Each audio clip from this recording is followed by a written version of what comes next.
बता दें कि जापान दौरे के दौरान उत्तर प्रदेश के मुख्यमंत्री योगी आदित्यनाथ ने बताया है कि यामानाशी प्रांत के गवर्नर के आमंत्रण पर यूपी का प्रतिनिधिमंडल ग्रीन हाइड्रोजन उत्पादन सुविधा का दौरा करने पहुंचा। इस दौरान उत्तर प्रदेश और यामानाशी प्रीफेक्चर के बीच ग्रीन हाइड्रोजन और स्वच्छ ऊर्जा के क्षेत्र में सहयोग को लेकर एक समझौता ज्ञापन यानी कि एमओयू पर हस्ताक्षर भी किए गए हैं। और सीएम योगी ने कहा है कि यह साझेदारी भविष्य की ऊर्जा जरूरतों को ध्यान में रखते हुए की गई है। इससे उत्तर प्रदेश में निवेश, तकनीक और रोजगार के नए अवसर खुलेंगे। साथ ही राज्य को स्वच्छ और हरित ऊर्जा के क्षेत्र में आगे बढ़ने में मदद मिलेगी। दिसंबर 2024 में यामानाशी के माननीय राज्यपाल उत्तर प्रदेश की यात्रा में आए थे और उस समय उन्होंने जो बातें यहां हमारे सामने वहां पर रखी थी,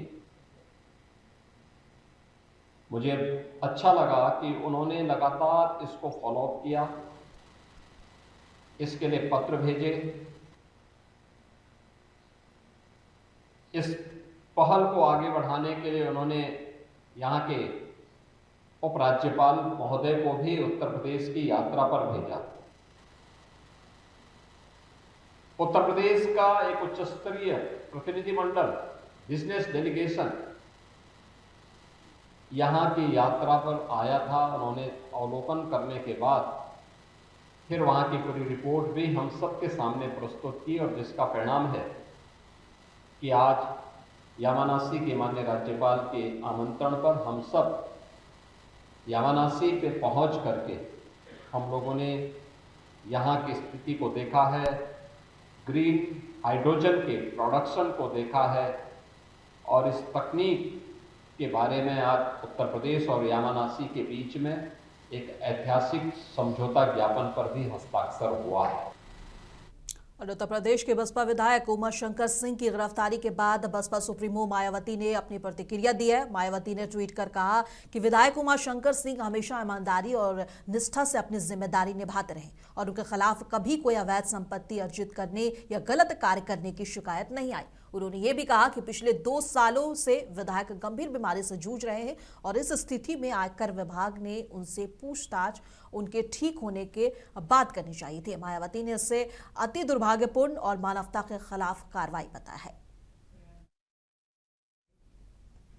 बसपा के इकलौते विधायक उमाशंकर सिंह के पैतृक गांव खनवर स्थित घर और फार्म हाउस और बता दें कि प्लॉट पर आईटी का छापा पड़ा है। टीम में लगभग 24 अधिकारी शामिल रहे। छापेमारी ऐसे समय में की गई है जब विधायक उमाशंकर अपने आवास पर आइसोलेशन में रह रहे हैं। इन दिनों कैंसर जैसी बीमारी से पीड़ित हैं। वे काफी समय से बीमार चल रहे हैं। अब पूरे मामले पर मायावती तो गुस्से में है ही। अब अखिलेश यादव ने भी छापेमारी को लेकर अपनी प्रतिक्रिया दी है और बीजेपी पर तीखा हमला बोला है। अखिलेश यादव ने कहा है कि बीजेपी को खुश करने वालों पर छापा नहीं पड़ता है और उन्होंने आगे कहा कि बीजेपी किसी की भी सगी नहीं है। ये आईटी वालों को नाम कौन बताता है? और उनके यहाँ छापा इसलिए पड़ा है कि कुछ लोग जापान गए हुए हैं। अगर वो जापान न गए होते तो शायद छापा न पड़ता, क्योंकि पुलिस पता लग जाती, पुलिस लीक कर देती, जानकारी मिल जाती। तो ये जो जापान चले गए सरकार के लोग, इसलिए छापा पड़ गया। मदद होनी चाहिए। सवाल ये नहीं कि उमाशंकर विधायक बसपा के हैं, इकलौते विधायक। सवाल ये नहीं उमाशंकर पे छापा पड़ा। बीजेपी का कोई अगर है तो उस पर छापा नहीं पड़ता। बीजेपी को खुश कर दो, कभी छापा नहीं पड़ेगा। आप बताइए, बगल में सब गुटखों वालों के यहाँ जीएसटी की पुलिस लगी थी, नहीं लगी थी? एक सुनने में आ रहा, कुछ सरिया वाले थे जो सबसे ज्यादा चंदा बीजेपी के देते थे, उनके यहाँ भी छापा पड़ा था। ईडी, इनकम टैक्स, सब कुछ। कोई सरिया वाले नाम बताओ, भूल रहे हम। हाँ, ये देखो नाम सही आया है। तो वो चंदा देते थे।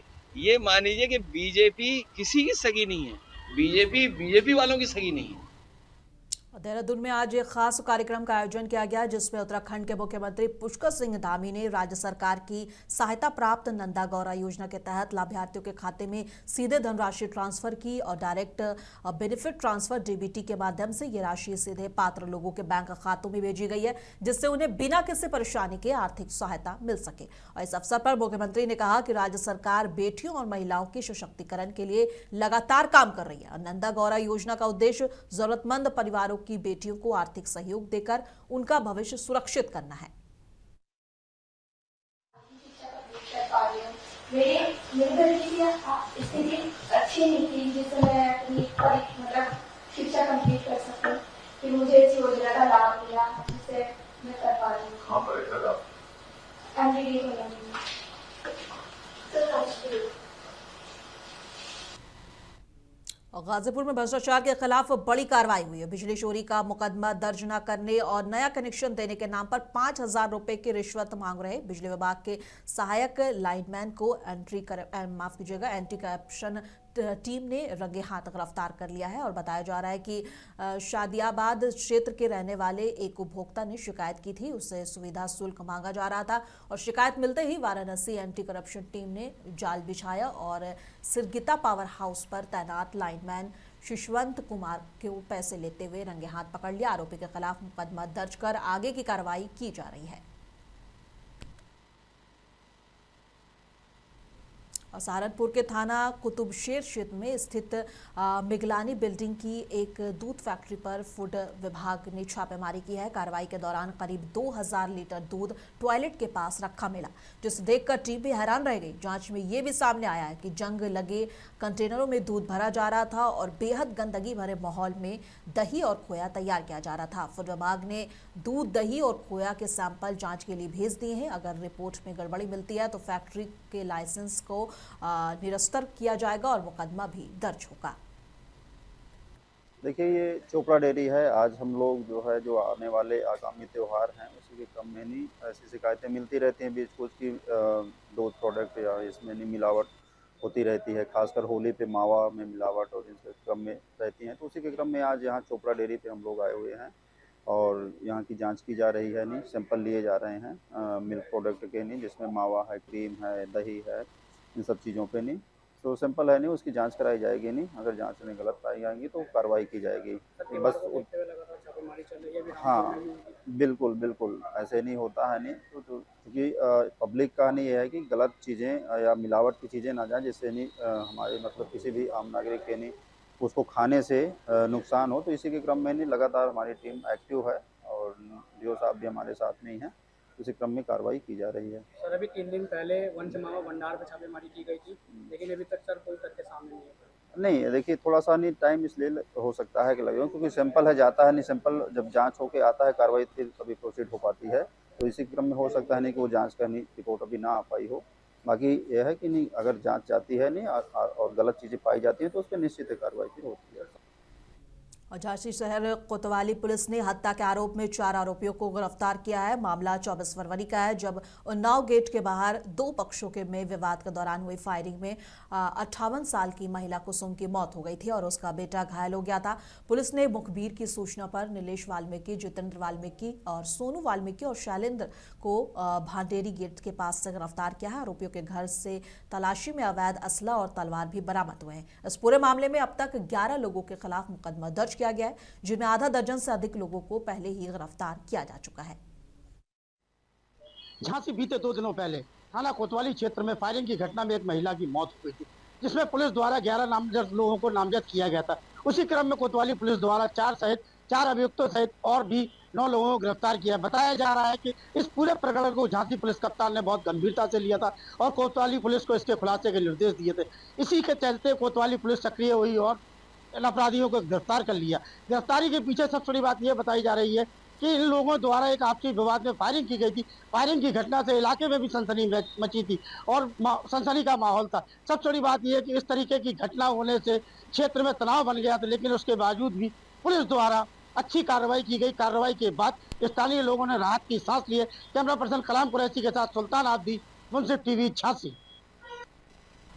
और अमरोहा जिले के हसनपुर अतरासी मार्ग पर आज उस समय अफरा तफरी मच गई जब भारतीय किसान यूनियन टिकैत गुट के कार्यकर्ताओं ने सड़क जाम कर प्रदर्शन शुरू कर दिया। प्रदर्शनकारी यूजीसी कानून और अमेरिका के साथ हुई ट्रेड डील का विरोध कर रहे थे। अचानक लगे जाम की वजह से राहगीरों को काफी दिक्कतों का सामना करना पड़ा। सूचना मिलते ही पुलिस मौके पर पहुंची और समझा बुझाकर जाम खुलवाया। और बता दें कि भाकियू नेता काले सिंह ने कहा है कि यह फैसला किसानों और देश के हित में नहीं है और अगर सरकार ने ध्यान नहीं दिया तो आंदोलन और तेज किया जाएगा।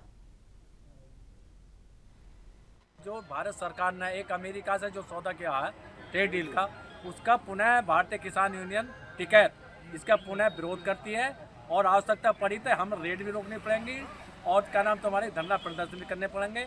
एक दूसरा कानून और लेकर आए हम एक आपस में जनता को लड़ाने के लिए सरकार ने यूजीसी का जो यूजीसी का कानून लाए हैं ये अपने स्वार्थ के लिए लेकर के आए हैं। क्या पहले हम सारे लोग एक जाति के कई लोग गांव में रहते थे, क्या पहले मिलजुल कर ना रहते थे? इसी को लेकर के सरकार ने फांट डालने के लिए क्या नाम तुम्हारे यूजीसी का कानून लाए। एक तरफ कह रहे हैं बटोगे तो कटोगे, अब बटोगे कटो क्या रहेगा भाई? जब ये आपस में एक एक को लड़ाने वाला काम कर रहे हैं तो इसको कैसे बर्दाश्त कर लिया जाएगा? हमारी भारतीय किसान टिकट गुट इन दोनों जो कानून लेकर आए इनका पुनः विरोध करती है और पुनः विरोध करते रहेंगे। दूसरा हम